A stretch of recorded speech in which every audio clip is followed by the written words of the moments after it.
আজি বৃহত্তৰ কয়াগুছি অঞ্চলৰ কেইজনমান উদ্যম যুৱক যিসকলে দীৰ্ঘদিন ধৰি সংবাদ সেৱাৰ লগত জড়িত হৈ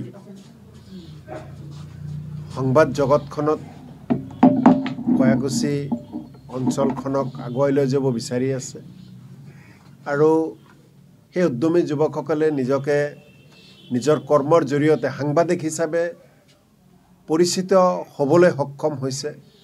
আজি সকলোৱে জানে এওঁলোক সাংবাদিক।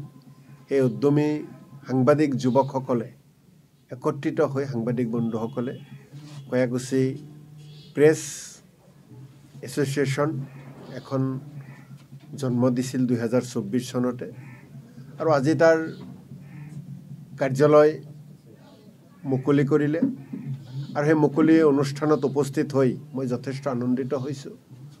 আজি এই অনুষ্ঠানৰ লগত জড়িত থকা প্ৰতিজন সাংবাদিক বন্ধুসকলৰ প্ৰতি আহ্বান এটাই জনাওঁ,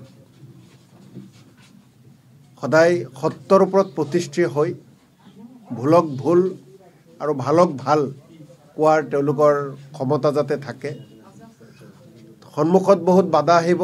গণতন্ত্ৰৰ চতুৰ্থ স্তম্ভ আমাৰ সমাজখন, আমাৰ দেশখন, আমাৰ অঞ্চলক আগবঢ়াই লৈ যাবলৈ যথেষ্ট ভূমিকা থাকে আৰু সেই ভূমিকা পালন কৰিবলৈ যাওঁতে কেতিয়াবা বহুত কষ্ট হয়, বহুত বাধাও আহে। সেই বাধাকো নেওচি তেওঁলোকে আগুৱাই যাওক, ভালকৈ কাম কৰক আৰু তেওঁলোকৰ ভূমিকাৰ জৰিয়তে, সাংবাদিক বন্ধুসকলৰ ভূমিকাৰ জৰিয়তে আমাৰ এই অঞ্চলখনক আগুৱাই লৈ যাওক। দুৰ্নীতিৰ বিৰুদ্ধে মাত মাতক। এখন শংকৰ আজানৰ সমন্বয় ক্ষেত্ৰখনৰ কাৰণে এইখন অসম শংকৰ আজানৰ আমি ৰাজ্য বুলি কওঁ, শংকৰ আজানৰ দেশ বুলি কওঁ। সেই শংকৰ আজানৰ দেশখনত ভাতৃত্ববোধ অটুট ৰখাৰ স্বাৰ্থত সাম্প্ৰদায়িকতাৰ বিৰুদ্ধে সদায় সাংবাদিক বন্ধুসকলৰ কলমেৰে ওলাই আহক নতুন নতুন কথা, তাৰে কামনা কৰিছোঁ।